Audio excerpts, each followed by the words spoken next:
places, things exist. And the lines that form the network of your mind. Behind the retinas of imagination are the particles and peripherals that made you who you are. Turn off, shut your eyes, and listen to dispatches from outside the box.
From knights fishing for swords to trusty squires learning magic from the wily old man in a castle tower, the very elements of this genre could be considered the core of all fantasy as we know it. Whether we're tracing through dungeons for that bit of treasure that'll make all the barmaids swoon, or just foiling the local skull-faced neighbor's evil plans, swinging steel and wicked wizardry appeals to the most fun and adventurous side of each of us.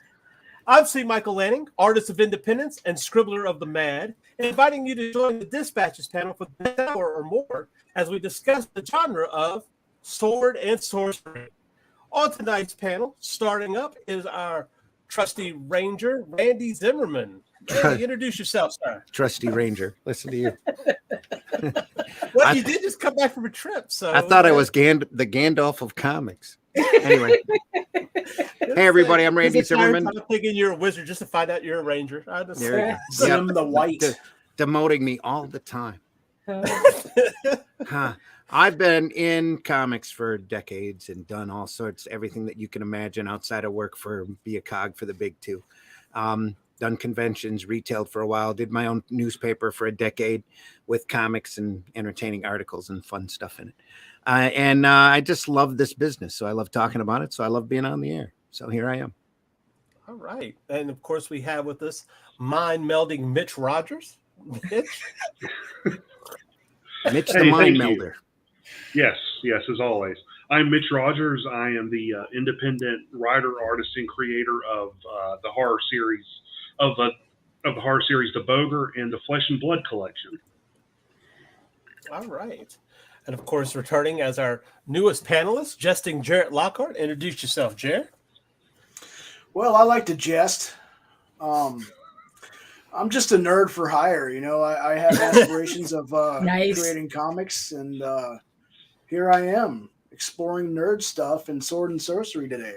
Yeah. All right. And of course, we have our special guest, starting with daring Daphne Lage. Oh, hello. Hello, my name is Daphne Lage, and I am a cartoonist, illustrator, and unicorn wrangler from New York. I have been self-publishing comics since 1992, and I am known for the funny animal fantasy adventure Tall Tales and my medieval fantasy adventure soap opera Eagle Raven, Heir of the First Unicorn, which is why when I heard the topic of this show, I had to be here because obviously it's a theme. There you go. Yeah, you can read both my comics online at Tall Tales, TAILS online.com and eagleworks.com, and you can check out all my videos on how I make my stuff at Daphne Lage, LAGE Art. All right. And of course, also joining us, necromancing Needle Lanning. Really, bro?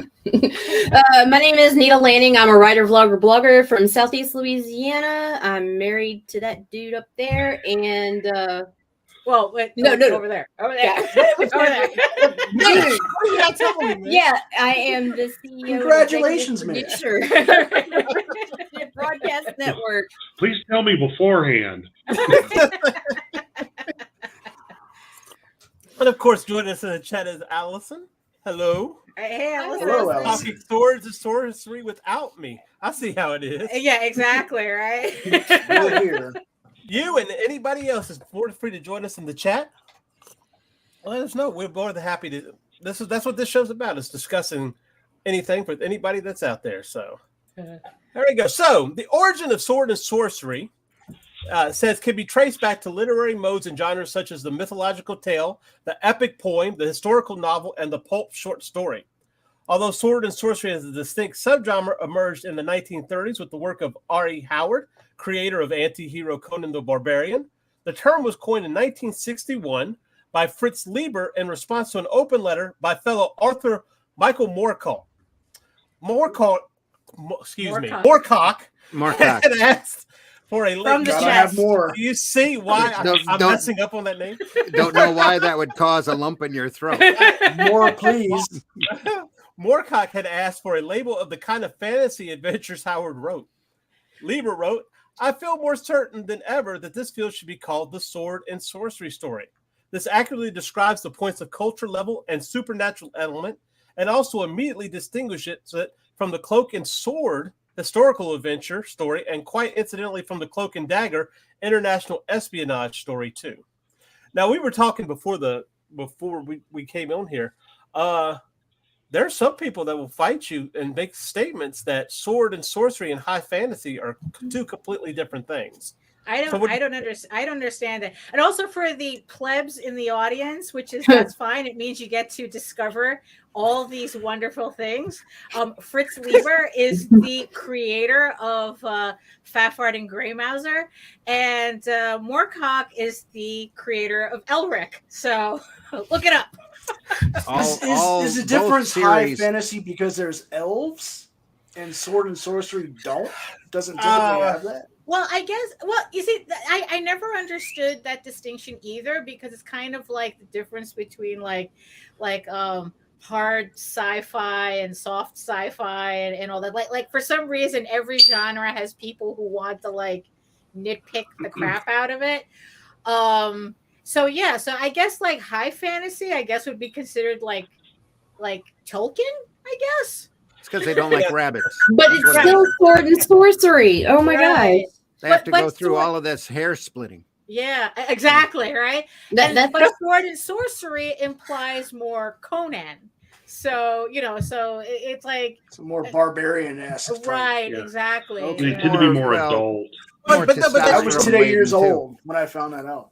But even that's not really considered. No, that's considered sword and sorcery. But Excalibur, which is not barbarianistic, is considered sword and sorcery. So but the movie could be considered high fantasy. Not every property that has a sword and sorcery in it is considered sword and sorcery. Right. That's the thing. I mean, and also it depends on which part or elves. Right? No elves. No hairy feet. No hairy foots. No elves. No. Right. Although there was I know that JD who wrote Tall Tales, he once says that technically, if you really think about it, Amadeus is high fantasy. Yeah.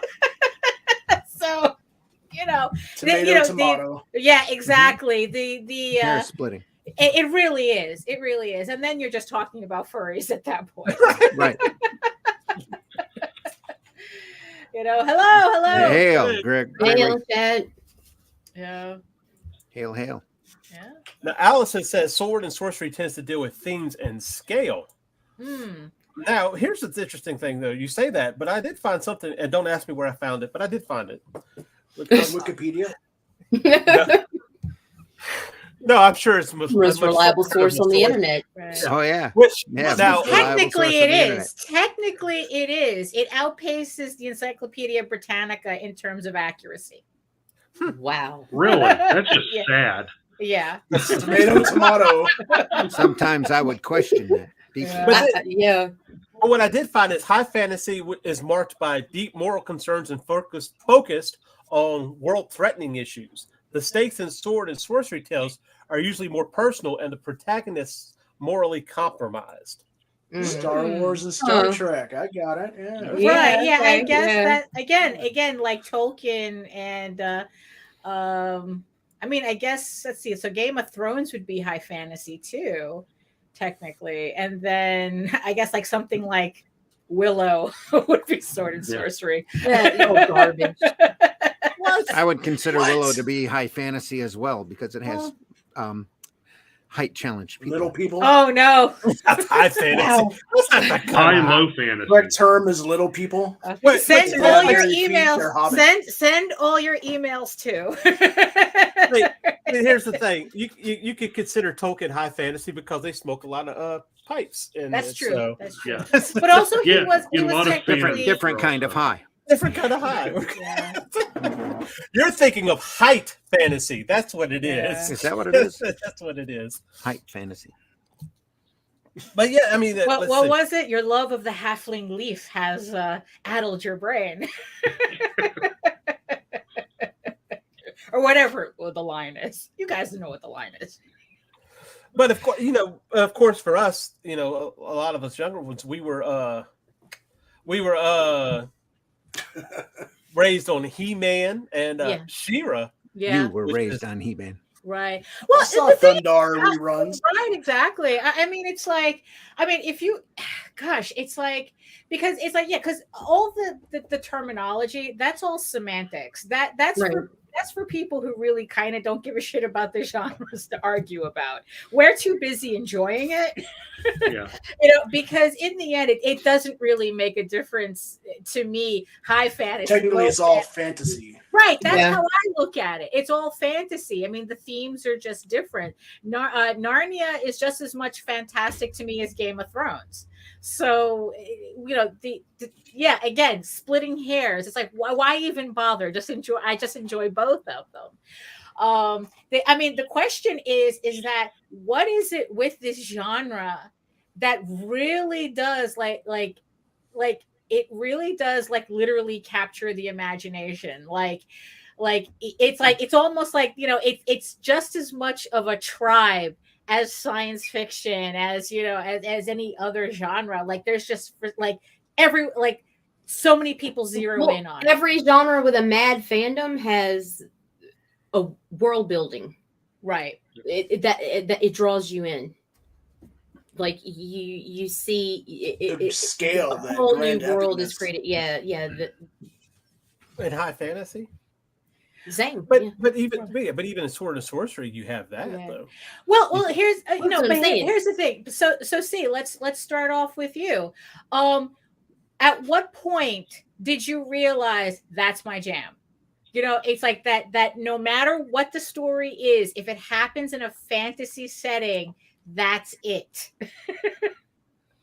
Huh?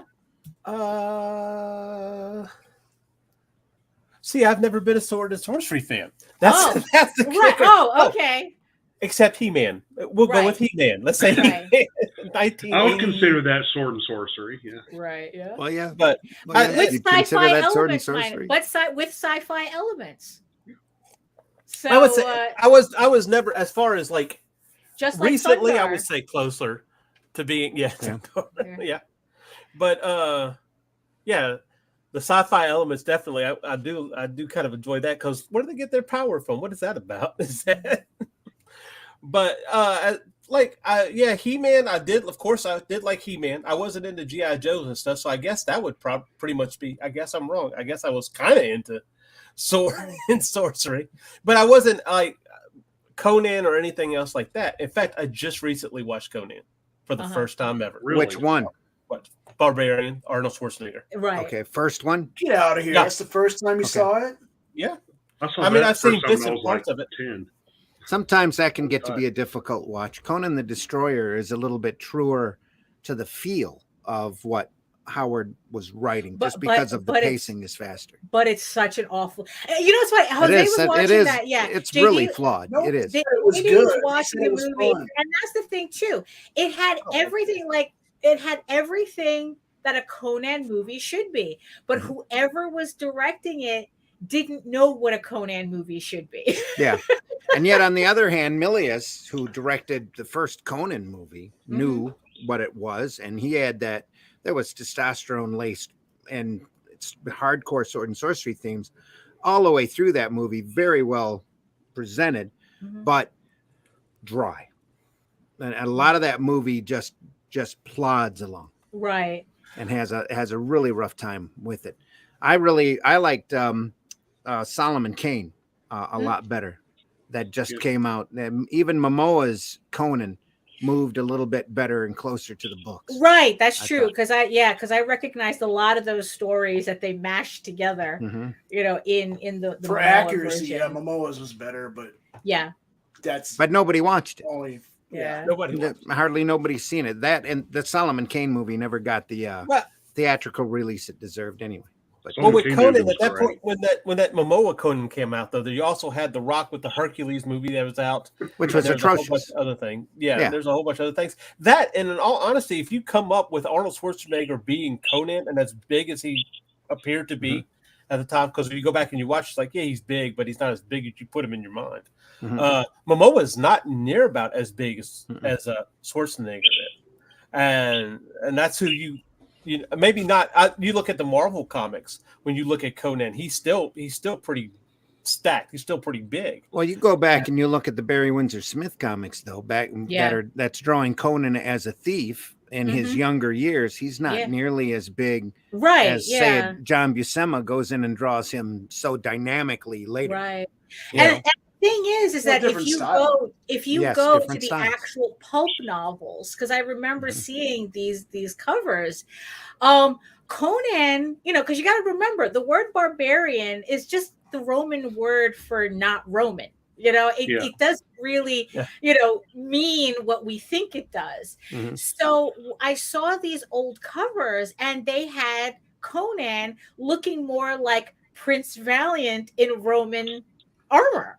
I mean, he didn't look like, you kind of saw where a lot of some features came from, but he didn't look like the Conan that got stuck in our heads culturally. Right. Well, it really took Frazetta to stand up and go, that's not what a barbarian looks like. Right. This is what a barbarian looks like. This is what a real man looks like. Yeah. You want to see a Conan illustration? Here you go. Here's a Conan painting. Put that on a cover.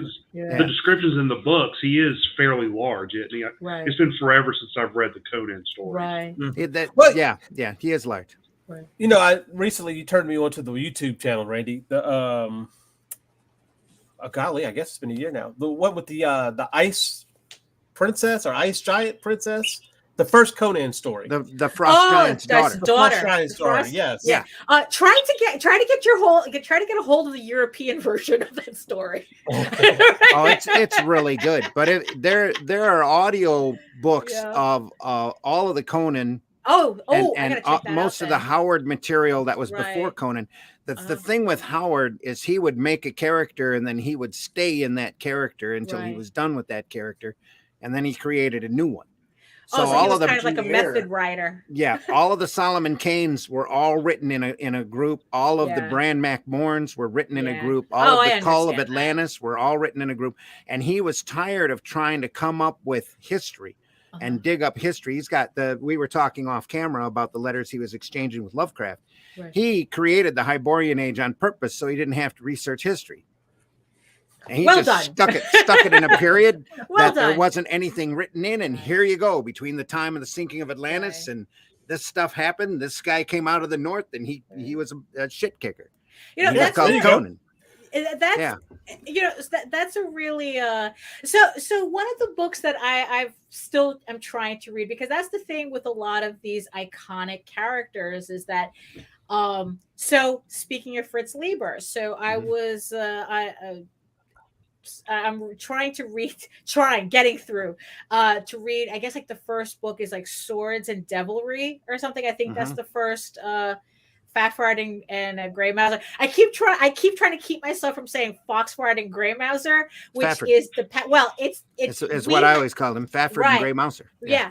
in Tall Tales, if you'll excuse a quick plug, we have a parody of those characters in our book. Yeah, we have a parody of those two characters, and in Tall Tales they're called Foxfire and Gray Mouse because, of course. So yeah, and the thing is though is that it's really funny, realizing like. I guess like you kind of have to get used to the writing style of the time in order to get through these books.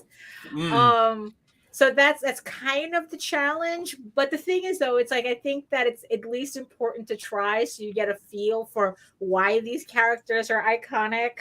A very your typical duo dynamic. On Lieber with Fafford and Gray Mouser. Yeah.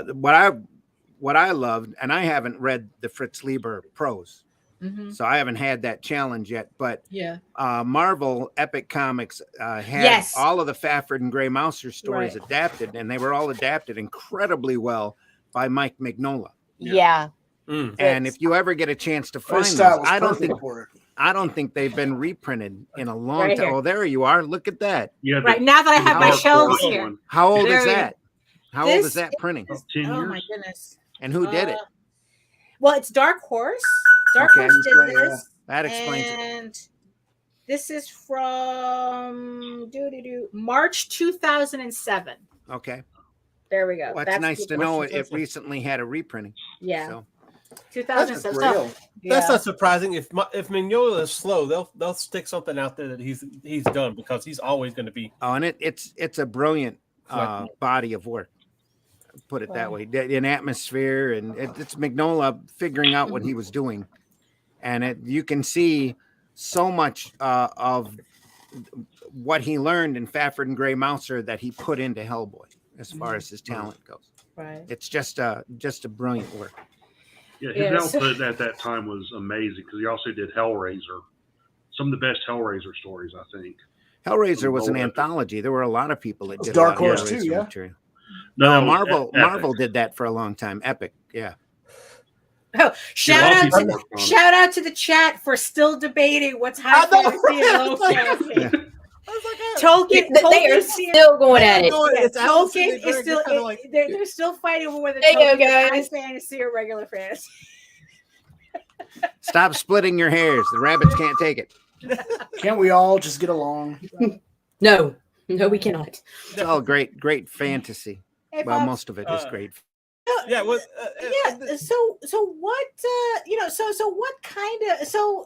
what fantasy is everybody enjoying lately?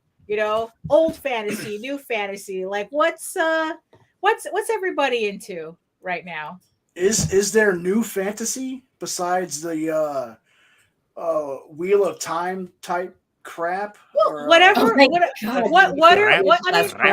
Yeah, crap. It's like I don't know. What are you enjoying? I mean, if fantasy is your thing, what are you like? What are you gravitating? Well, I'm going to tell you right now, I don't really get much into the newer stuff. When I said crap for Wheel of Time, I didn't mean crap. I just meant, it's okay. It's okay. But I personally, I love the older stuff. I would watch Beastmaster right now if it's on TV. Yeah. So, there we go. Yeah. As bad as it was, I love it. It was great. No. It was enjoyable. I was watching that. I was watching that on loop on HBO when they had like only 3 movies. Well, there was a series, wasn't there? Yeah, there was. It was bad. Yes, there was. I'm afraid so. We don't acknowledge it. Look, that was just series we're talking about Beastmaster. We're talking about Mark Singer in the first one. The Dan Cascarelli written and produced one. Yeah. Rip Torn. Being Rip Torn. Hell yeah. I actually saw a Sword and Sorcery movie the other day that I thought was amazing. I don't know if any of you guys have Shudder, the horror service, but they have an animated movie called Spine of Night that was really good. I was amazed. I've heard a lot of good things about it. Yeah, it's like an animated. It's like Rotoscope, isn't it? Is it Rotoscope? Yeah, or something. It's very similar to Fire and Ice and how it's done, which that's another Sword and Sorcery movie that. Oh, that was based off of Frazetta's work too. Yeah. So, yeah. You're not going to go wrong on that. Yeah, unless you really. Well, you can, but. Well, they didn't go totally. And again, that's another dry cartoon for me. Yeah. It's a very hard watch, especially towards the middle. It's like Last Unicorn. It's just got those bits that you just fall asleep. Yeah, it's kind of like, it's you're either into it or you're not type of thing. It's those movies are very polarizing. Yeah. Because it's like me and Nita will fight you over Last Unicorn. It's like Wizards, the Bashki's work. The rotoscoping is done incredibly well, and the women move incredibly well, and they really keep your interest. Yeah. So Wizards wasn't entirely rotoscope. Right. No, it wasn't. But it was also still drawn incredibly well. Right. Also, a lot of Mike Plug artwork in there too. Yeah. In Wizards. Yeah, in Wizards. Wizards yeah. and Lord of the Rings. Yeah. A lot of Mike Plug worked a lot on those. Wizards really is Mike Plug and Vaughn Baudet. That's it. Well, if neither one of those people existed, you would never see Wizards. Right, yeah.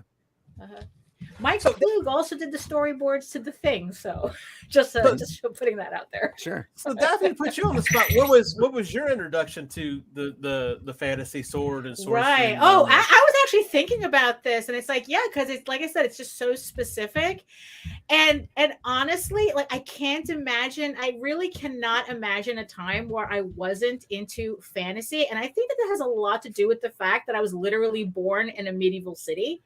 So yeah, I was born in Valencia, Spain, which is a port city in Spain, and it's in a fortress. Oh, wow. You walk around the city and parts of the fortress are right there. It's even if you look it up now, they now have a really hyper modern part of the city, but then you still have the medieval side that's pretty much not completely intact, but it looks, it pretty much still looks like the way I remember it.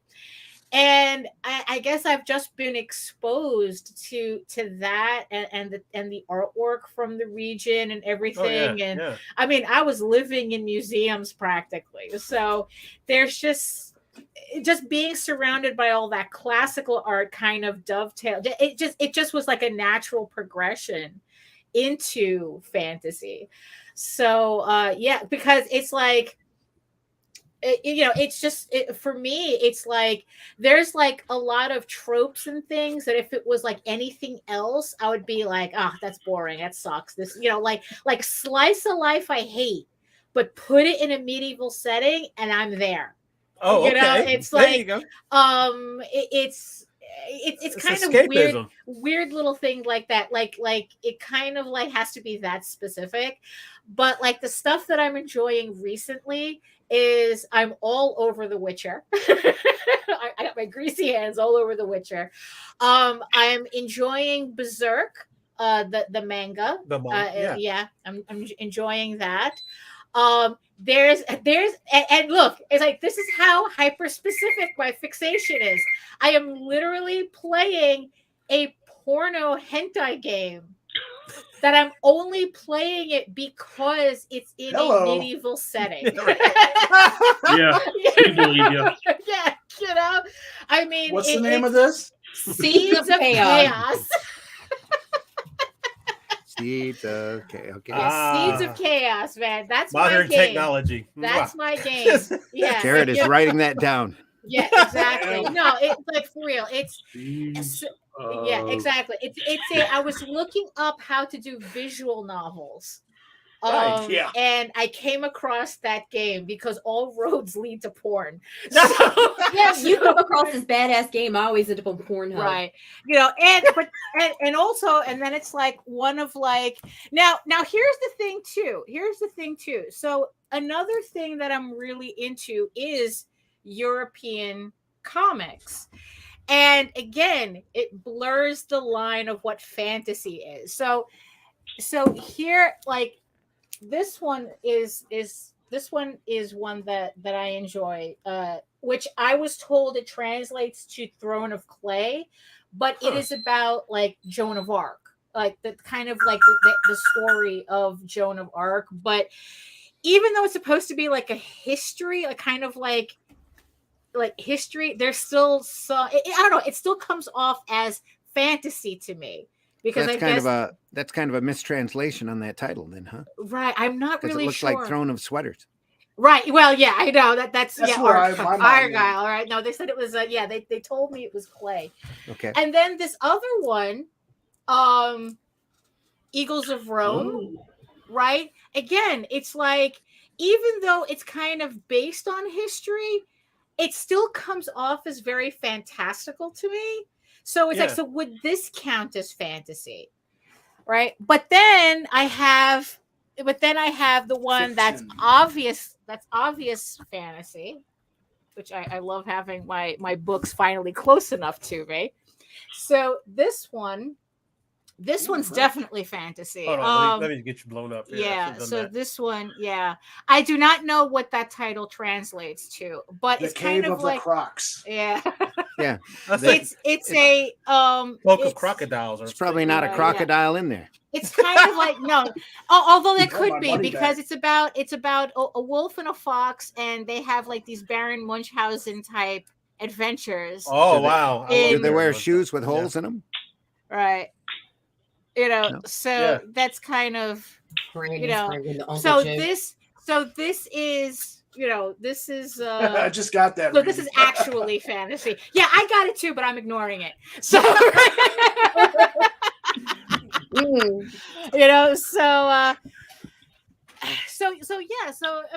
again, I'm gonna have people fighting in the comments. What's actually fantasy? Like, would Amadeus be considered fantasy? Even though it's kind of right. It's supposed to be. It's based on non-existent history. If it's imagined, it's fantastical. Fucking discussion.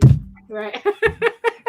Someone here technically that would be everything. But look, then. I just kind of want to show Allison's comments before the chat kind of went down it. But she was saying Willow, Lord of the Rings, etc. would be thought of as high fantasy. Conan, Solomon Kane, Bran Mac Morn would be sword and sorcery.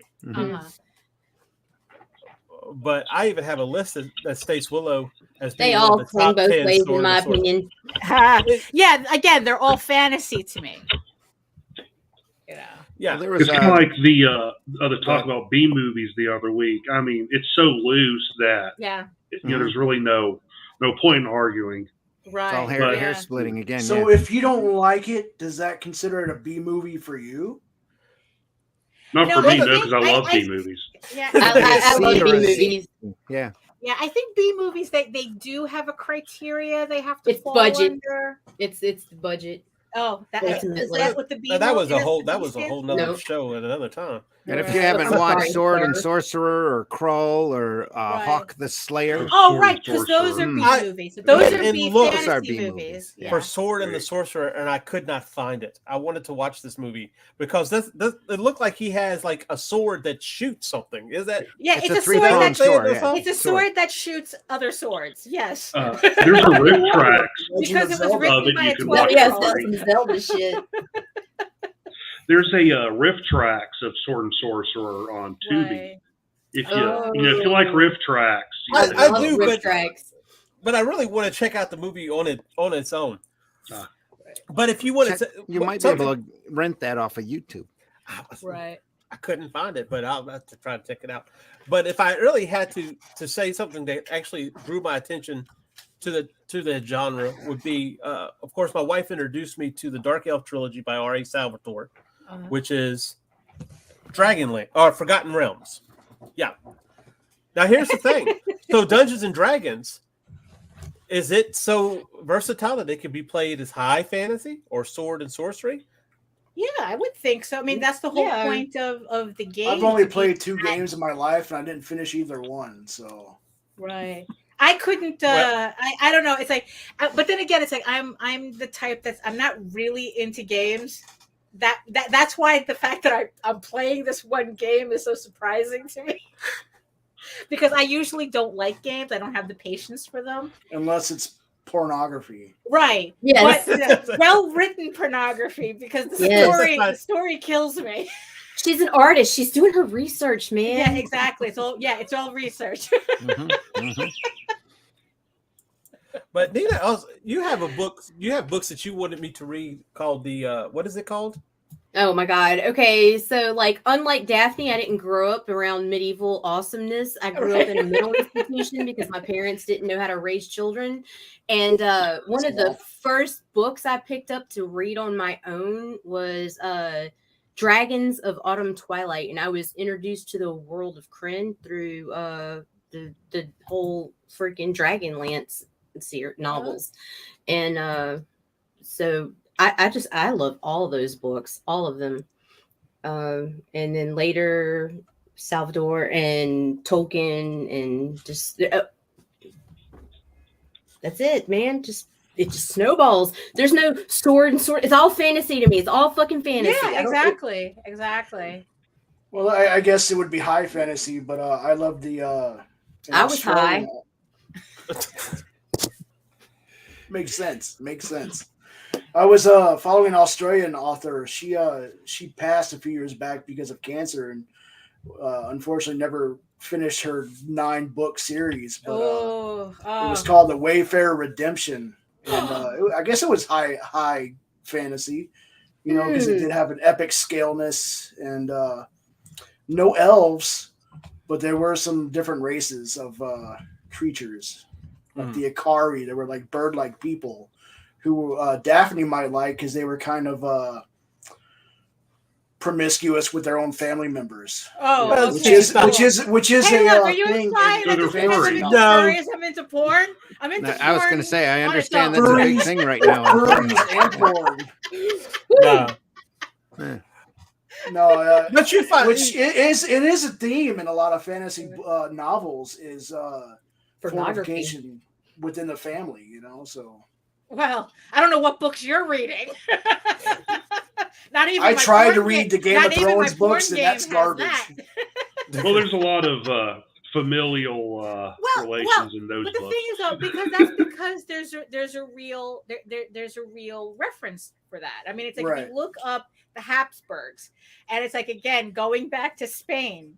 It's like we are known for our monarchy being so inbred that there was a particular facial deformity that became known that became associated with them, called the Habsburg chin.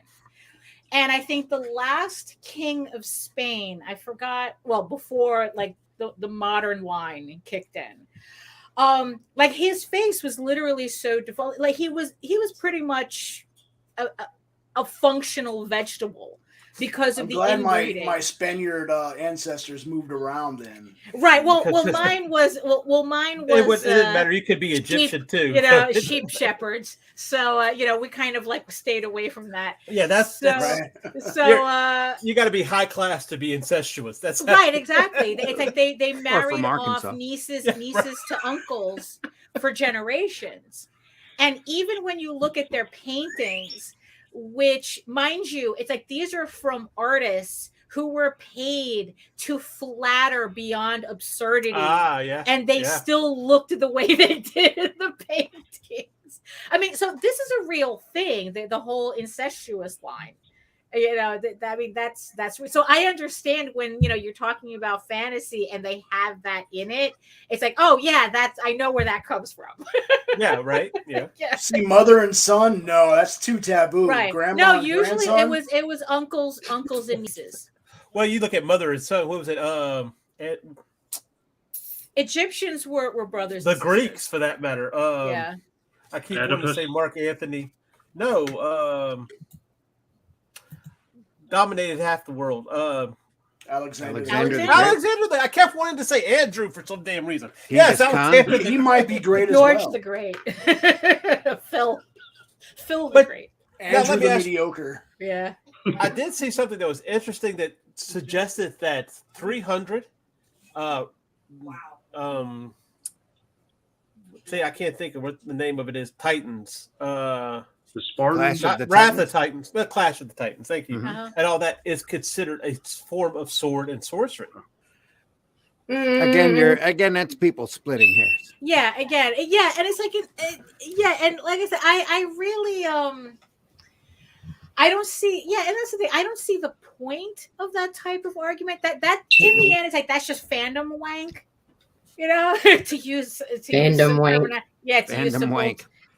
Terminology. New definition, folks. We'll use that term regularly. It's actually an old term that I think we're bringing it back. Yep. We're bringing it back. Yeah, fandom wank.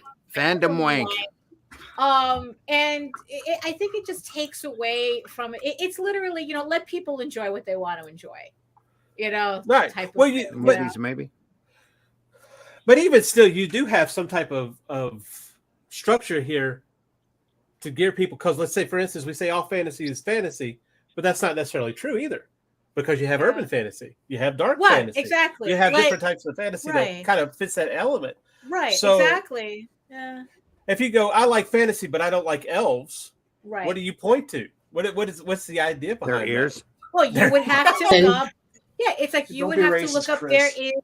You would I like elves. More towards historical fantasy, which I don't know of any examples off the top of my head, because I happen to like the more fantastical elements of the genre.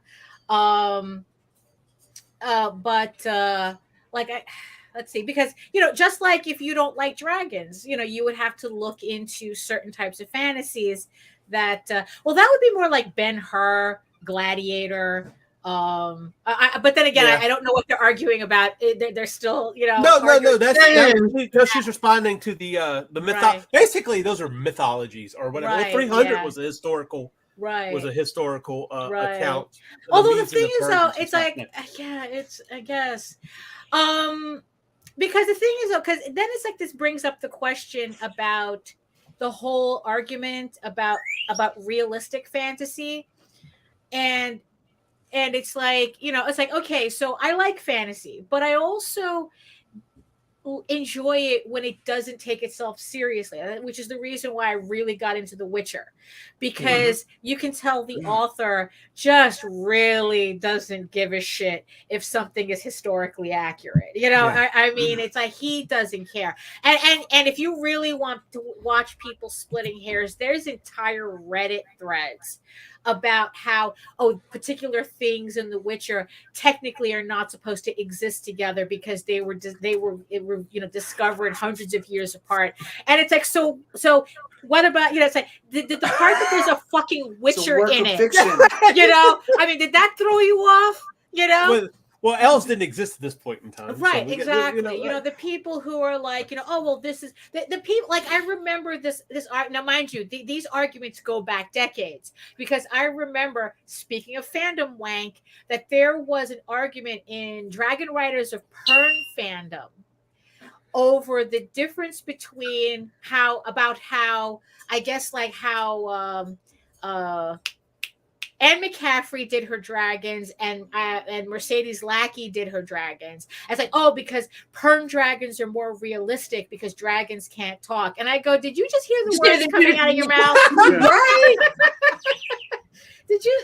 And it's like, and I try to reflect that in my own work. That it's like, I'm sorry, writing, but dragons talk. Okay, I like talking dragons. I mean, it's like I do 2 comics, and it's like, even though, and I literally had somebody ask Tall Tales, this one, is this historically accurate? Yes, because this one, the one with the talking fox. That particular animal does not wear blue capes. They had capes. talking foxes back then that were that carried swords and stuff. Foxes do not wear blue capes. Right, exactly. It clashes with the red. It clashes with the red. They're very fashion conscious about that. Oh, absolutely.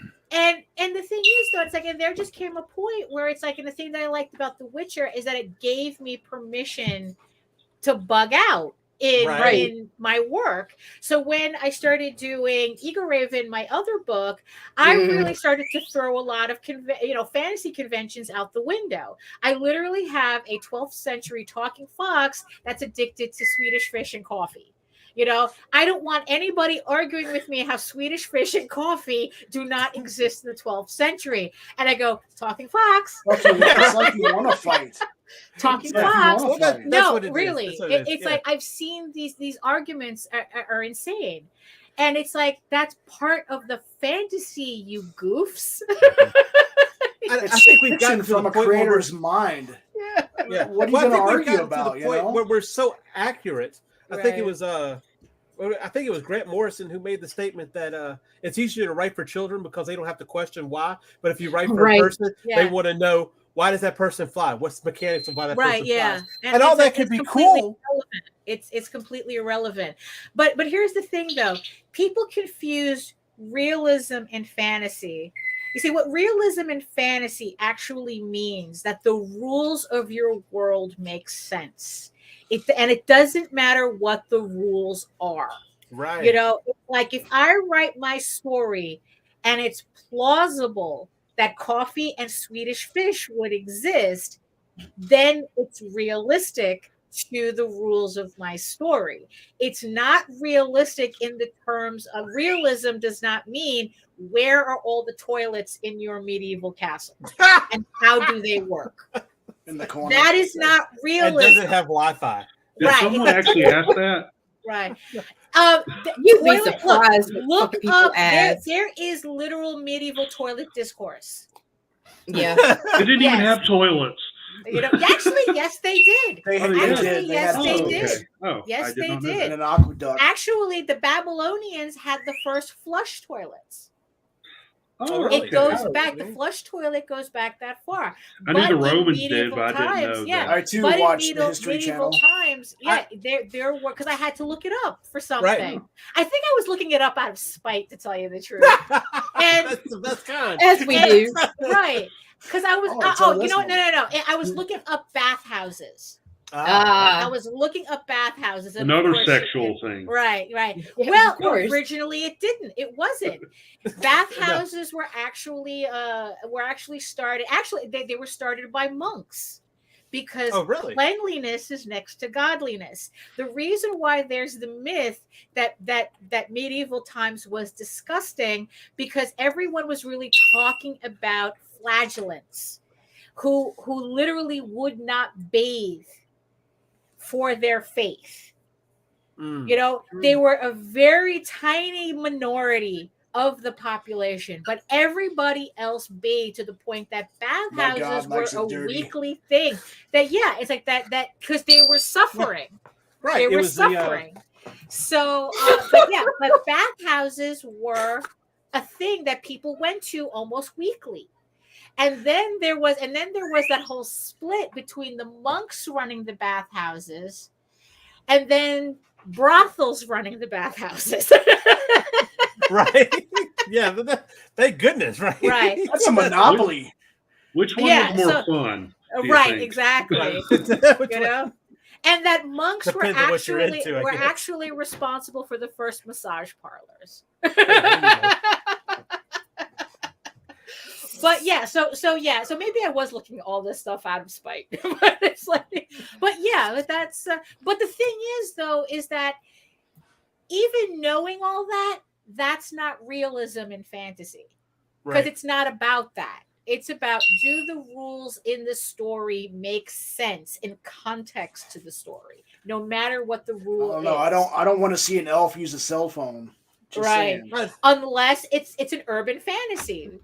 A tree phone. I would be all right with that. Well, you know, there was that, and Randy has mentioned this movie before and previous. I don't remember what show it was on, if it was here or not, but Hansel and Gretel that came out years ago, and they had machine guns and they were freaking blowing witches away. I loved it. I don't care. Is that the one with Jeremy Renner? Yes, it was bad, but it was a good bad. Yes, but it was like Van Helsing. Yeah, so bad it was good. Very much so. Yeah, kind of in that way. But like I said, it's just like the He-Man where they're flying around on hovercraft or whatever the case is, and they might have torchlight in the castle, so it's kind of like also part of the charm of the Lone Wolf and Cub series. Yeah. So that suddenly the baby carriage has a machine gun in it. Lone Wolf and Cub. Right. Again, it's like, so would Lone Wolf and Cub be considered? That's actually historically accurate because the guy went out of his way to be factual. So right. Yeah. I mean, there's and that's the thing too. Again, with the toilets. I mean, you'd be surprised when you do the actual research what actually existed. Yeah. You know, it's like the medieval times was not as primitive as we think it is because the Victorians were acting up.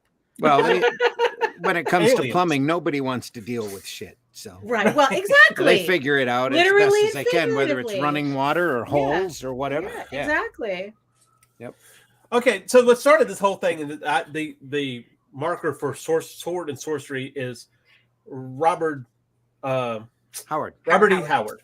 Mm-hmm. So, and I'm from the South, so I want to go a different way when you say Robert E. something. Anyway, point being, Randy, what prompted? Do you know what prompted Howard to create Conan? Drugs. That came drugs. No, not drugs. Lots of beer. Anyway, no, not really. He had written all of the Bran McMorn stories, all of the Solomon Kane stories, and all of the Cull stories up until that point. And some of and if you haven't read those, some of Conan is pretty tame compared to some of the Cull and some of the Bran McMorn stories as far as adult content goes. And he was selling stories to Weird Tales. At the time, he had a couple of editors that he would just send stuff to and make money from. And that's, and he created Conan in order to get out of any type of historical reference. Right. And to get into a point in time where he could just but he could write a barbarian, He-Man character, your raw, masculine, male power fantasy pretty much. And that's what he did. And he did it so incredibly well that it's still, revered to this day. Even Marvel's milking him. Well, not anymore, but that's another story. Yeah. Right. Yeah, exactly. We'll cover that tomorrow. We're going to cover that tomorrow on the Zimcast program. We'll cover that tomorrow. But you have something you wanted to show us, huh? The cool thing about what you were asking everybody how they got into sword and sorcery. For me, it was always comics. And when Conan started up, the Barry Windsor Smith Conans to me were amazing, and they were replaced by this hack named John Buscema, who was amazing. And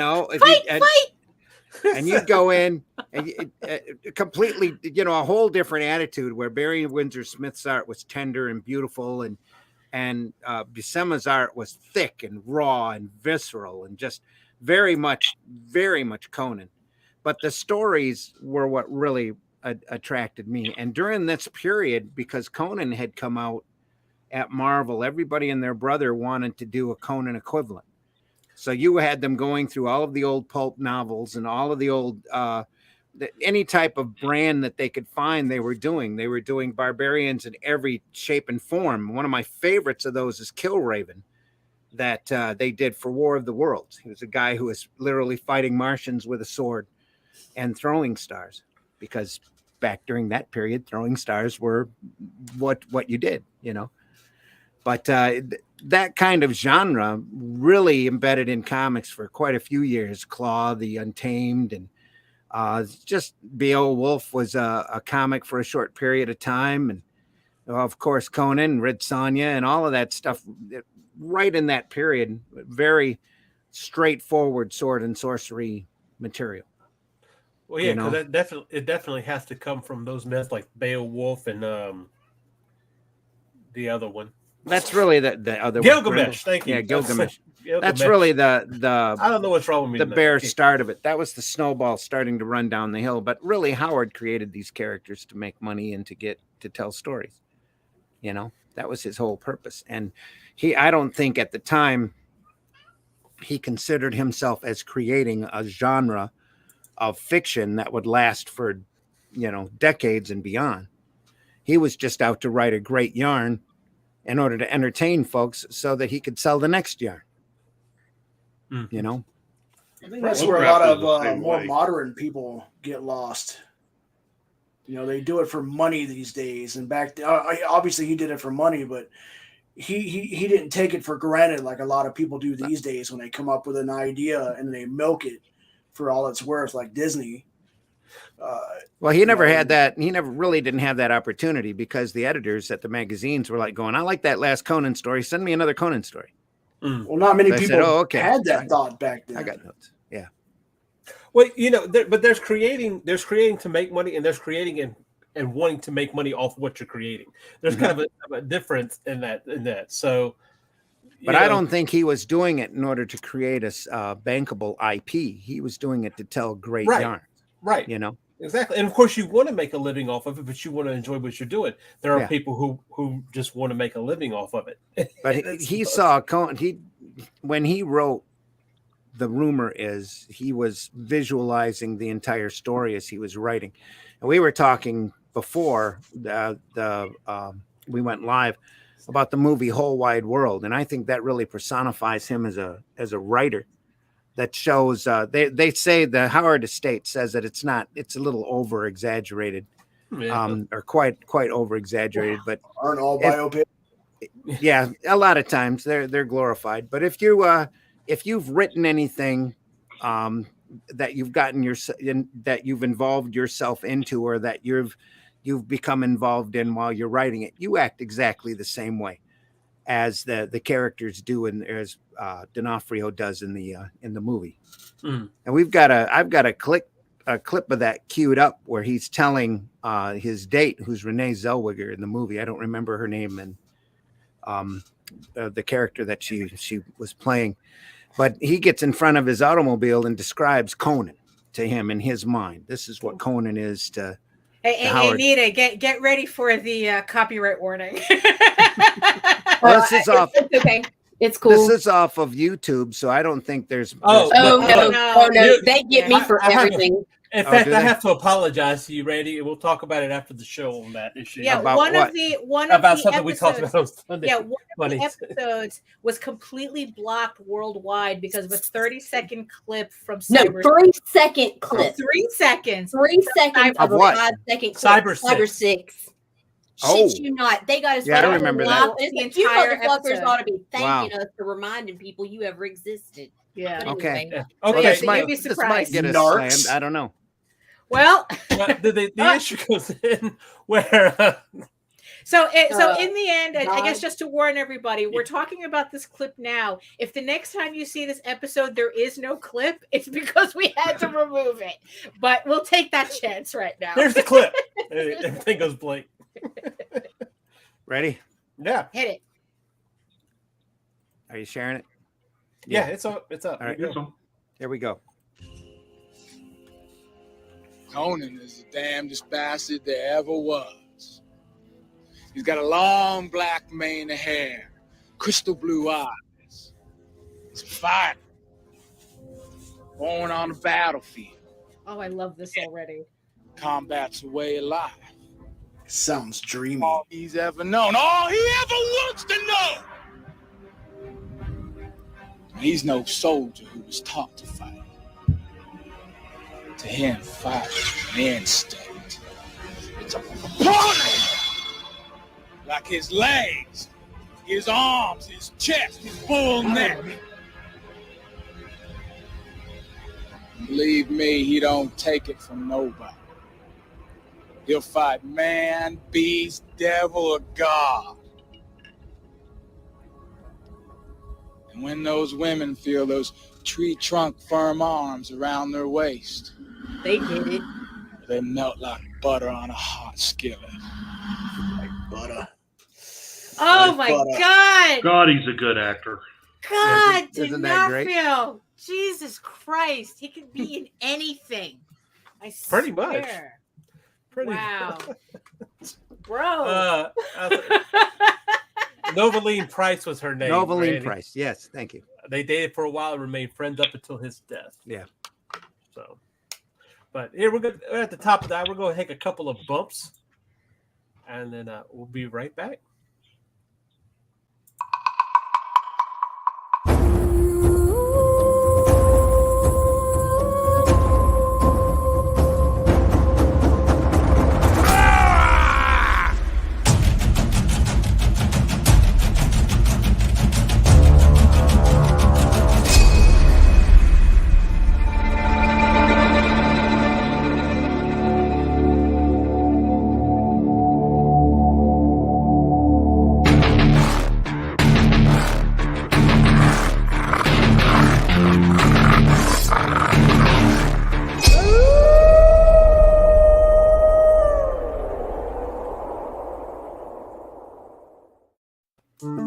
everyone, Daphne Lage here. Join Nita Lanning and me on the Ragin 2 The Vlogs show, where we talk about everything, nothing, and all the bits in between. Looking for hour-long conversations about indie comics, social media marketing, and crowdfunding, with the occasional rant and story time?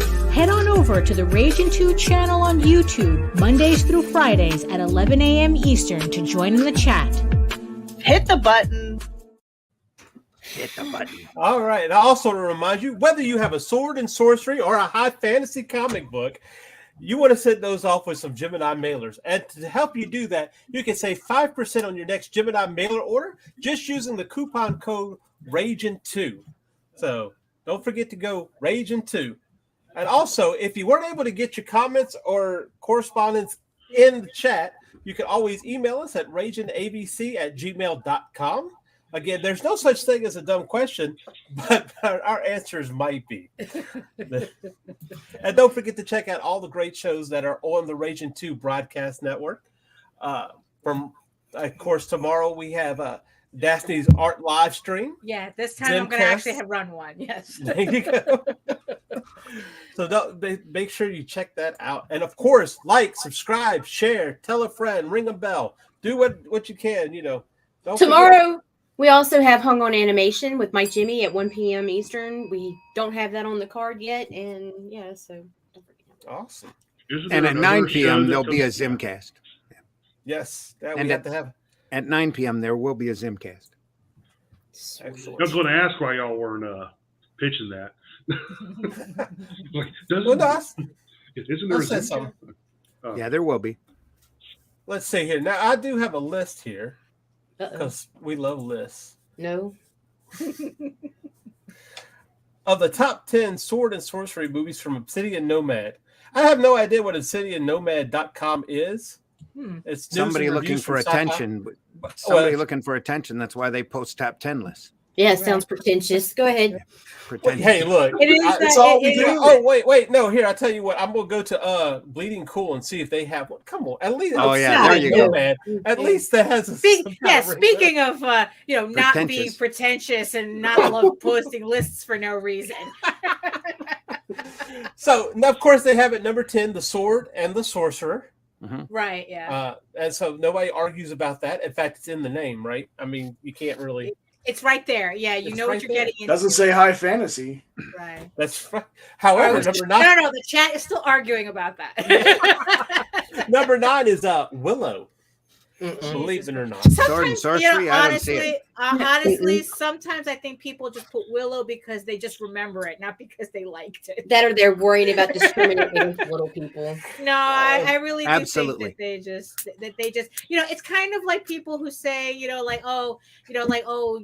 great movies, 2001. I have yet to meet anybody who watched the movie in total. I have. I've watched it. I know people. It took me 3 times to watch it. I watched it. I know a guy. We know a guy. I fall asleep every time. Was able to watch the movie. Watch the beginning, fast forward until the end. Right. That's the movie. That's all I you watched know. it. I watched it all the way through once. At my 3rd attempt. Yeah. Right. I've never made 2010 is a lot better movie. Yeah, right. It moves a lot. Well, it's not as artistic, but it moves fast. Okay, so how many people read the book though? No. And not just have it on their shelves to look smart. I don't even have that. No. I don't know. It's a good book. Does Kubrick even read the book? Nobody knows. We know he didn't at The Shining, right? So Wow. I do have the Kirby adaptation though. The book goes into more depth of like what all the monolith and the big baby is and all that. Oh yeah. So, but you have to be interested first of all. I've got the Kirby treasury. But it might be a great book. It might be a great book though. I don't know. I've never watched it to be honest. But it's so iconic. It's Arthur C. Clarke. You can't go wrong. Yeah. But okay, so then you have number 8 is Excalibur, which I think is kind of low on this list. Yeah, I think so too. I think so too. I don't consider it sword and sorcery. It's high fantasy. Yeah, again, those hairs. The snow elves. The hairs. There's no elves. Yeah, the hairs. The rabbits. Does it have sword and is there sorcery? But see, you keep saying there's no elves, but Monty there's no Python elves in sword and sorcery yeah. either, really, right? Right. That's got a rabbit. Yeah. Next is they have Beastmaster. Okay. Is number 7. That's above Excalibur. What? Yeah, no, I'm kind of not buying it either. Remember? No. Yeah, their list is out of order. Wait, that's not even compared to what I'm about to get to. Oh sure. no! Oh my God, you got to see this list. Wait, number 6 is Kroll. Sure. Oh my God! What the fuck? As long as Cole isn't on there. No, Kroll. It's Kroll. Yeah. No, K-R-U-L-L. I know. As long as Cole isn't on there. I mean, no. Nita had to get offline so she could Nobody puke. saw that movie. Yeah, nobody What's saw that? that movie. She was like, Kroll? No, I've never seen that movie. So I have no idea. You've never seen Kroll? Well, yeah, No, not I've to never be seen it. confused with, Oh my with God. Cole. That was King Cole, I think it was. Cole. Cole. No, Conqueror. It was Cole just the Cole, Conqueror, yeah. Right. the cat that played Hercules. Sorbo. Right. Sorbo. Yeah. Sorbo. Kevin Sorbo. Yeah, it's an embarrassment. Kevin Don't watch it. Sorbo, yeah. Yeah, Sorbo. That Harlequin. Sorbet. it was supposed to. That's Conan's father, right? No, No. No. and technically yes, because Well, wait a minute. because I'm it was confused, the damn it. character Howard did before he did Conan. Right. Okay. Yeah, I knew Yeah. that there was like a So there's- relation there somewhere. Yeah. There's so much of Cull. He gleamed the better parts of Cull out and put it into some Conan stories. Mm. Yeah. In fact, I think there is a Cull story that was rejected that he went through and reworked into a Conan story that he sold. Ah, okay. Okay. But Cull came right before Conan did. He got fed up with everybody talking about Atlantis and time periods and all of this. And he's like, make my own. Right. So the next one, number 5, is Conan the Barbarian. Of course. 5. But still, But you- 5. I'm almost afraid to say what, unless it's Lord Oh, of it the goes Rings downhill 1, from 2, here. and 3. It's gotta be. Wait, It's gotta be it'll be the horrible. Smurfs It's now. gotta be They horrible. better not. Wait. Okay. So, but what I found was interesting about Conan the Barbarian, the thing that stood out to me was it's an Oliver Stone written movie. Oh, he did? That's Yes. funny. That is. That was I'm probably kind of before surprised. he had made a name for himself. Oh, I'm sure. Well, yeah, I'm sure, yeah. Well, that just might be like- why he made a name for himself. Honestly. Well, Well, it's no, just there's a kind of- lot of. Go ahead, Daphne. No, it's kind of like how I forgot his name. The dude who's doing the Avatar movies, James Cameron, that he worked for Robert Corman, and he did Yeah. the Piranha movies. Yeah. you all Yeah. gotta start Rana, somewhere. Forbidden Planet. No, Yeah. no, Forbidden World. Forbidden World. Yeah. I said there's a lot of visceral imagery in Conan that Milius, I would say, is responsible for as a director. Yeah. Oh, yeah. But it's obvious somebody had sat and read at least a few of the Conan stories before they, because there's a lot of that flavor in the book or in the movie. Yeah. I can see that. All right, here we go. Number 4, Masters of the Universe. No. Man. Masters of the Universe. No. 1987. Okay. This That is above obviously a Conan the list. Barbarian. Okay, now, not for nothing though. Frank Langella actually speaks yeah. very lovingly of working on that movie because it messed was his mouth something up on that so film. different. Right, it was very different from what he was used to doing, and he just like adores that movie. So unless Opposite of Alec Guinness. Right. Yeah, exactly. Exactly. But the fact that it's that high on the list, I question.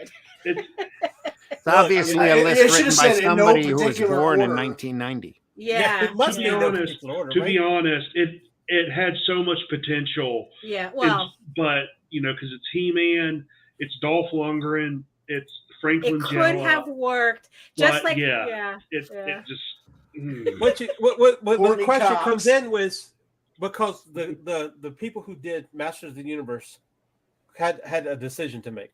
They could either do the Masters of the Universe movie or they could do a Spider-Man movie. They decided to do Canon Masters of the Films, Universe. And I think that's where the cartoon and the toys really failed all of us. It's not so much that they just didn't have. Well, they put Courtney Cox in it. That's all I got to say. So, but they just didn't have the means to actually make a Masters of the Universe movie. That's why they had to move it into modern times. Yeah, and everything. There's the budget again. There's the budget problem. I really think that was just we're just going to make money off of this movie, and because everybody we're still riding off the coattails of Star Wars. So. Oh yeah. Number 3, Clash of the Titans, 1981. Yes. I will fight everybody. The Titans. I will fight everybody for that Harryhausen Clash of the Titans. It is a great film. I will fight everybody. I really feel like that label it as like sword and sorcery. Yeah, a mythology. Yeah. But I guess, in all honesty, it's not really. Was it a Greek myth? It's not nearly as much of a sword and sorcery movie as Burgess Meredith going, by the gods. I listen to that all day. I can listen to that all day. It's not nearly as much of a sword and sorcery movie as Jason and the Argonauts. Yeah, that was better. Well, that's true. Yes. Yeah, I would.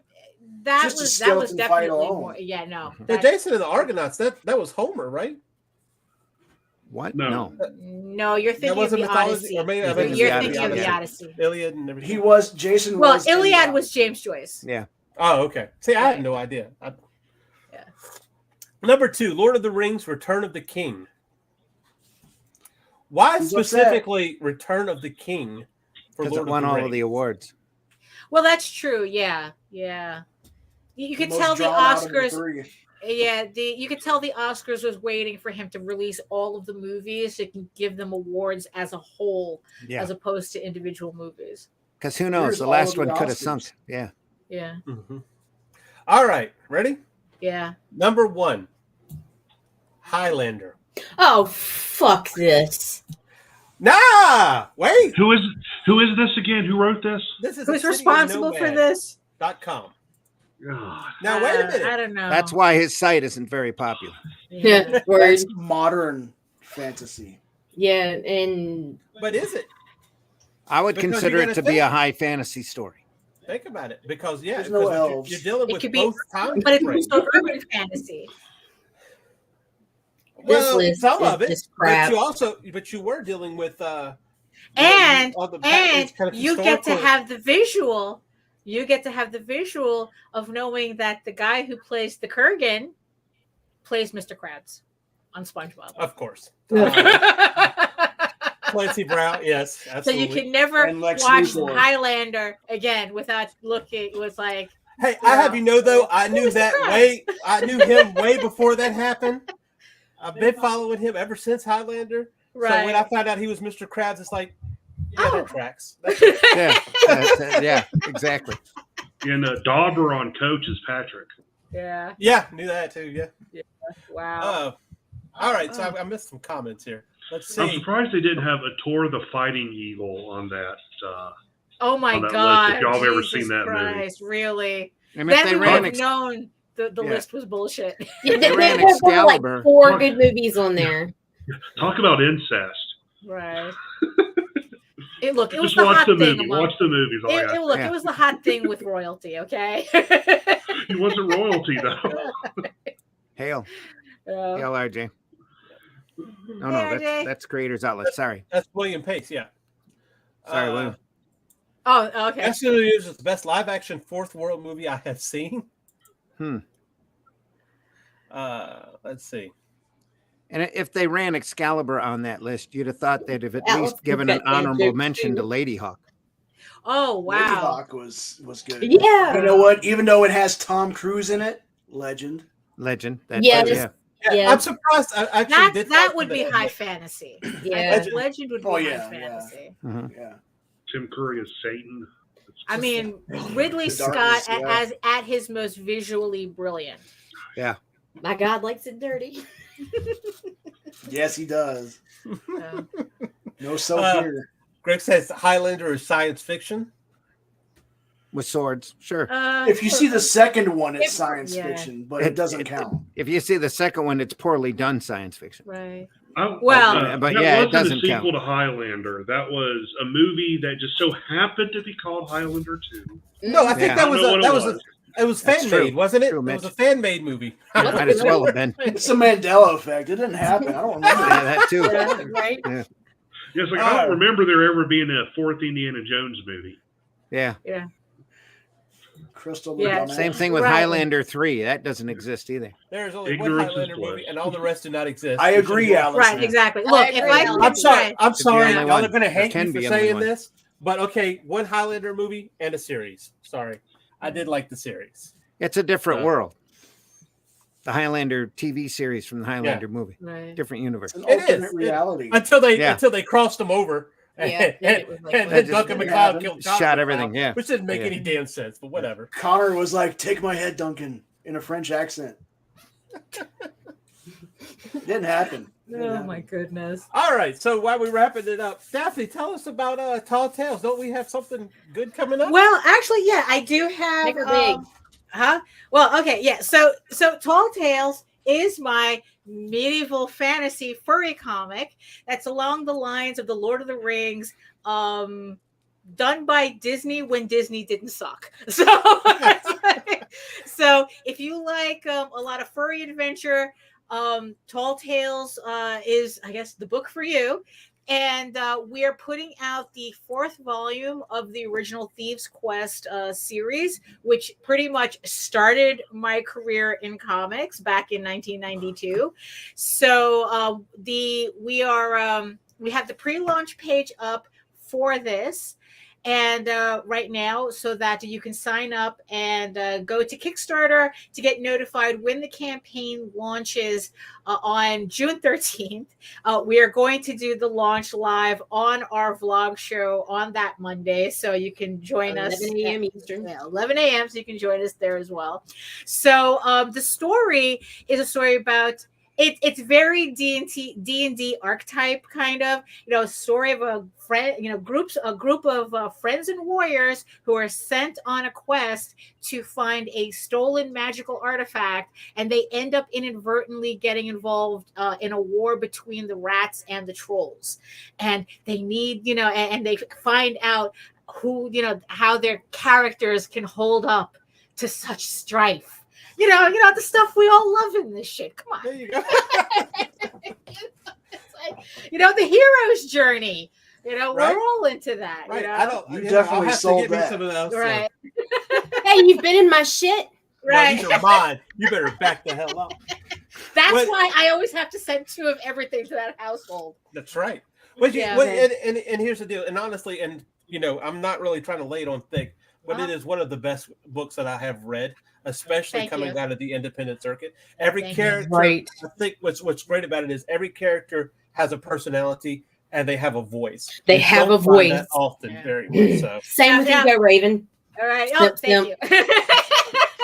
Thank you. Yes, that's my other book, which will also be released on Kickstarter. This one in August. I don't have a pre-launch page for this yet, but you can go to egoworks.com where you can sign up for the mailing list and get notified when this campaign goes live. This one is more of a soap opera fantasy as opposed to the action adventure. And it's about a unicorn princess that's exiled into the mortal realm because dragons take over her kingdom, and how she has to kind of like figure out how to survive in this world she is unfamiliar with in order to come back and win her kingdom back. So, so like I said, this is more of a soap opera. Daphne. What? Medieval slice of life. Well, those are more the shorts that I'm doing rather than the actual comic, rather than this.